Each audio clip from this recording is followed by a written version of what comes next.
ಎಲ್ರಿಗೂ ನಮಸ್ಕಾರ. ಇದು ನಿಮ್ಮ ಮೀಡಿಯಾ ಅವರ ವತಿಯಿಂದ ಕಿಶೋರ್ ಸರ್ ಆಯೋಜಿಸಿರುವಂತಹ 23ನೇ ಸಾಂಸ್ಕೃತಿಕ ಸಿಂಚನ ಕಾರ್ಯಕ್ರಮಕ್ಕೆ ಬಂದು ತುಂಬ ಖುಷಿ ಆಯಿತು. ಇಲ್ಲಿ ಬಂದಾಗಲೇ ಎಷ್ಟೋ ಮಕ್ಕಳು ಪರ್ಫಾರ್ಮೆನ್ಸ್ ನೋಡಿ ನನಗಂತೂ ಸಿಕ್ಕಾಪಟ್ಟೆ ಖುಷಿ ಆಯಿತು. ಇಲ್ಲಿರೋ ಮಕ್ಕಳಿಂದ ಕಲಿಯೋದು ತುಂಬಾ ಇದೆ.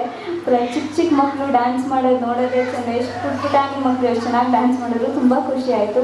ಇನ್ನೊಂದು ವಿಷಯ ಏನಂದರೆ, ಹೆಚ್ಚಾಗಿ ಇವಾಗ ಪೇರೆಂಟ್ಸ್ ಕೂಡ ಮಕ್ಕಳಿಗೆ ಅವರ ಆಸಕ್ತಿ ತಿಳ್ಕೊಂಡು ಅವರಲ್ಲಿ ಏನು ಇಂಟ್ರೆಸ್ಟ್ ಇದೆ ಅದಕ್ಕೆ ಹೆಚ್ಚಾಗಿ ಪ್ರೋತ್ಸಾಹ ಕೊಡ್ತಾರೆ ನೋಡಿ ಖುಷಿ ಆಯಿತು.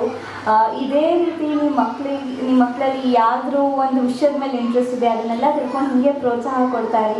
ಮುಂದೊಂದು ದಿನ ಒಂದೊಳ್ಳೆ ಮಟ್ಟಕ್ಕೆ ಬೆಳೀತಾರೆ, ಅದರಲ್ಲಿ ಬೇರೆ ಮಾತಿಲ್ಲ. ಸೊ ತುಂಬ ಖುಷಿ ಆಯಿತು. ಆ್ಯಂಡ್ ಕಿಶೋರ್ ಸರ್ ಪ್ರತಿ ವರ್ಷ ಈವೆಂಟ್ ಆರ್ಗನೈಸ್ ಮಾಡ್ತಾನೆ ಇರ್ತಾರೆ. ಆ್ಯಂಡ್ ನಾನು ಕೂಡ ಎಷ್ಟೋ ಈ ಪ್ರೋಗ್ರಾಮ್ಸ್ಗೆ ಅಟೆಂಡ್ ಮಾಡಿದ್ದೀನಿ.